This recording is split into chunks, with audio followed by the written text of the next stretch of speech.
Welcome back, everybody, to our HR Leadership Coffee Talk. We're so glad to see everybody again, and we have some really great questions. Today, we're going to be talking about back to school, and back to school affects everyone, whether you actually have kids in school right now or not. It's very much a culture-wide tradition, a culture-wide effect for employers and employees. And in this new COVID environment, we really have some neat things that people have asked us to share with you today. So sit back, have a cup of coffee, and we'll get started. All right, so first of all, again, I'll introduce myself. I'm Daya Naef, a professional coach, a certified mediator. I have 16 years as an attorney, some of that as a general counsel. And Edgar? Hi again, I'm Edgar Ndjatou. I'm a HR consultant and nonprofit professional, problem solver, certified mediator, and workers' rights advocate, and I'm the principal at Afikium LLC. Okay, and so today what we're covering will apply to companies with employees that do have children, companies and individuals with questions about the Families First Coronavirus Response Act, employees balancing their kids' virtual classroom responsibilities with their own work.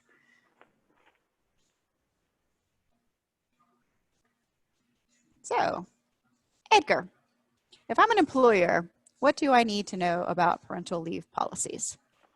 Yeah, so parental leave policies are becoming more popular now, particularly in the light of COVID-19. There are not many places in the country that have rules about parental leave, but some do, like DC, for example, has rules about allowing parents time to attend school functions. So it's good for employers to be mindful of what their local laws might have for parental leave. But they are becoming more popular now, and because a lot of employees who are home with kids have to do some homeschooling and childcare at home, you're starting to see a lot more employers enact parental leave policies that provide flexibility to their employees. Okay, and we're all talking about FFCRA. So as an employer, what do I need to know? Well, the FFCRA covers a lot of things related to COVID-19. For the purpose of this conversation, the big thing you want to understand about the FFCRA is that it does provide paid leave to parents who have to stay home because their child's education facility has closed down due to COVID.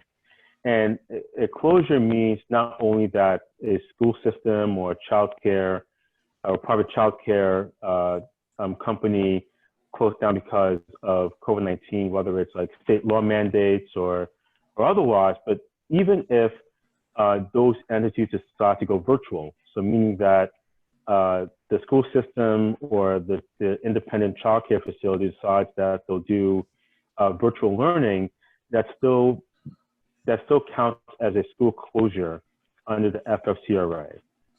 So that's the really important thing, because a lot of people have been asking, well, if the school system's closed but they're still doing virtual learning, do I still have to provide leave to employees? And the answer is yes, you have to. Great. All right. So flip side, if I'm an employee, and I know you covered some of that, but if I were an employee asking you the same question, what would you tell me? I would say that, if the employer has not told you about it yet, they need to, because that's one of the big requirements of the FFCRA, is that employers have to provide notification to employees, whether it be a poster in a break room or an email notification or some form of notification, a shared drive. And there are also posters that employers can use that they can circulate through email to ensure that the employees know about the FFCRA and the requirements. The other thing that will be important for employees to know is that depending on the type of leave you accept under the FFCRA, there's one type of leave that gives you the full salary, your full salary for each day taken, or it's 2/3 of your salary for each day taken, depending on the type of leave you take under FFCRA. Oh, that's great. That would be definitely something for a follow-up question for our consultations that we offer at the end. Great. So I'm sure that you've seen some of your clients and your friends and colleagues put into place some tips. Like how are some people making this work? Yeah, so it's important to have good communication about this because, the one thing about back to school is that many people are parents, and everyone, even your supervisor, is going through the same issues in terms of trying to figure out childcare. Can we afford a nanny to help us cover some of the hours in the day? If both parents are working, who's switching off on responsibilities throughout the day? So it's really important that employers, and I would say, in particular in these times, employers should take the initiative and have conversations with their employees, particularly if they know that they're a parent, about back to school and what's expected. And one of the main things you want to talk about is productivity, right? And availability. And so this would be a good time to revisit what it means to have a productive employee and what availability means. And so one thing you might set out and say, look, we know that you won't be available from this time to this time because you are making sure that your children are staying in front of their laptops and get ready for school. But we would expect you to be available in the afternoon because school's over in the afternoon, and we'll expect you to be on the, on the clock.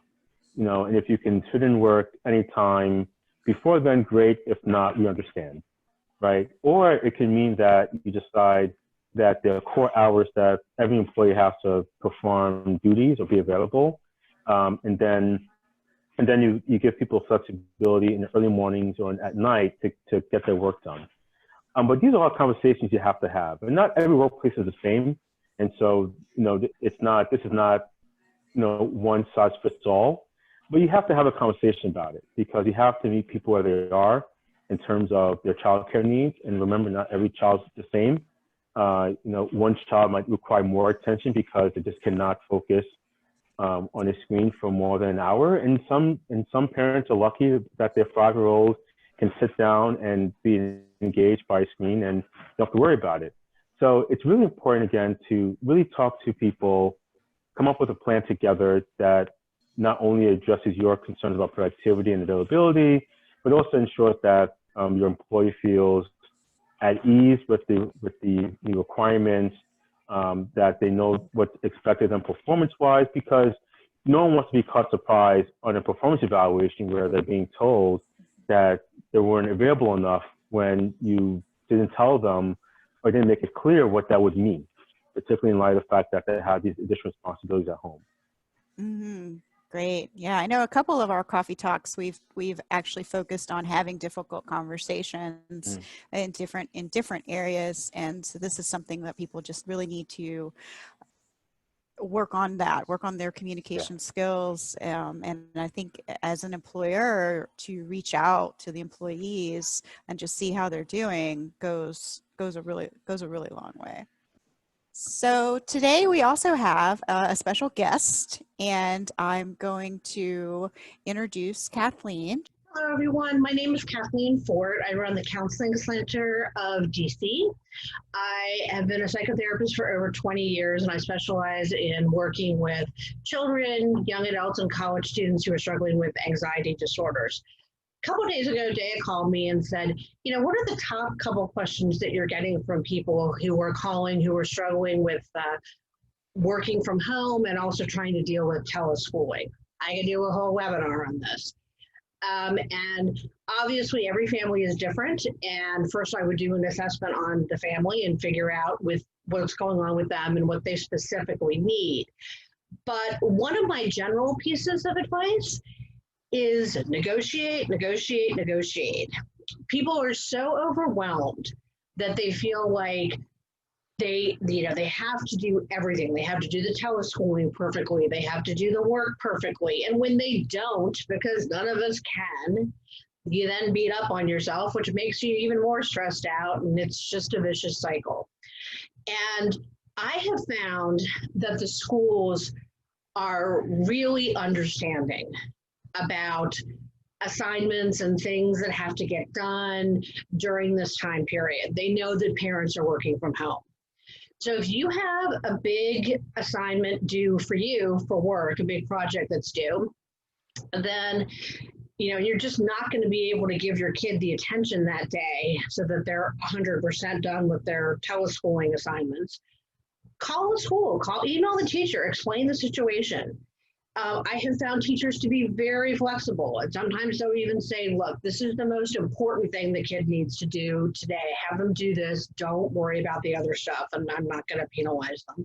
Or they're going to say, fine, let's just delay some of that, and maybe they can get it done over the weekend. I've really found that the schools are willing to be flexible. And if you have a day where maybe your workload isn't quite as high, talking to your boss and just letting them know, I'm doing the best I can here, and I will get the work that's due for today done. But I also think I'll have a little extra time. Can I use that for, kind of helping my kid? I'll make up the time, I'll flex it. That people during this time period are more willing to negotiate than people think. People just get rabbit holed and get hyper focused on, I have to do everything just like I did before, and we just can't. So negotiate, negotiate, negotiate. Thanks for letting me share with you, and I hope my information was helpful. Okay. So that was great. So moving on. So one of the things that I hear from my clients, regardless of the circumstances, is what to do about time management. And it's like, seriously, so how do I fit all this in? COVID has really just exacerbated things that have always been an issue for working parents, even working single people, is how to get everything fit in. So again, I'm going to go ahead and defer to Kathleen for this first question, and then I'm going to come in and add a few more things. I would say that the first general piece of advice is, I would say, to the night before, make up a schedule. A realistic schedule of what you can get done the next day. You look at your kids' homework assignments, or look at the kids' assignments that are coming up. Look at what your work is that's coming up. You only have so many hours in the day, and you can't work 24 hours. You can't, this is not going to be the same as if you're working in an office and somebody else is taking care of your kids. So to whether you use a Google Calendar or Outlook or whatever to make up a reasonable schedule, and also make sure that you put in breaks where you and your kids go outside some and take a walk. There's something about just getting some of that fresh air that really helps. So a schedule that the kids know about, it's printed out, and a schedule that's also kind of, for you, that can help a lot, because the kids can also get rewards for sticking to the schedule. Now, obviously, this is very general, and for some families, that's harder than others, but that would be my first piece of advice. So in our coaching world, in our coaching training, and in working with my clients, I found it very valuable to talk about a relationship with time. We always talk about time management. We have our day planners. We have a gazillion different types of apps that we can use, things on our computer. We have I won't say her name because she'll pop on, but that audible companion that we have to remind us of times and appointments to keep us straight. But going a deeper level, going into actually like time as a relationship, time as a concept, time as a theory, because honestly, time is like made up. Like we created time. I mean, think about the time zones. Think about the fact that in India, they have a half-hour time zone. It's like, very interesting how this happens. And if we travel, backwards across the date line. You've gained a day or lost a day. And so really this is something that we've created as a human construct, that there's this finite amount of time. So it really boils down to integrity. And I'm not talking about integrity like a religious concept of integrity, just that thoughts, words, and actions should be in alignment. And that's something that's individual to everybody. So if you want to have so many hours a day that you dedicate to work and have so many hours you allocate to play, it's really going to depend on your goals in life and having those words and actions meet those goals. So again, it's something that you're going to have to build as a muscle, as a habit, as a practice. And you're probably thinking, okay, that's one more thing that I have to do. But as you get some elevation on it and a sense of practice to it, it just becomes something that will actually create more time and get you to a higher plane. So that's my piece on time management. What are your parting thoughts, Edgar? So my parting thoughts are this. This is a unique time, and I believe that in unique times, creativity can really make the best of it. And I just encourage employers to be creative, in the way they tackle back to school and the way that they allow parents flexibility to not only take care of their families, but also to hope to remain productive employees. And I think if anything, the past 6 months have taught us that new things can be good for us, if we're willing to try them. A lot of people are afraid of teleworking, and now we're seeing that teleworking is not all that bad, right? People can still be at home and be productive. And so I think this is another form of that, just trying something new and being creative in a way so that it works for you and your company. Being in one's comfort zone is the greatest challenge to change. Mm-hmm. And I think it's pretty safe. We can say that none of us are actually in a comfort zone anymore. So the garden is tilled, and now we can plant some new fresh seeds to go forward. As always, Edgar and I are available as a gift to our community to have consultations with you. Also, our guest Kathleen has opened her calendar link as well. It's very easy. If you don't want to jot this down right now, you can actually scan with your smartphone the QR code, and it goes to a page on my site that has everybody's links directly. So we are open for questions for our next HR and Leadership Coffee Talk. So please email, contact Edgar, myself, because it's your questions that we want to answer. Everyone, stay safe. Take care.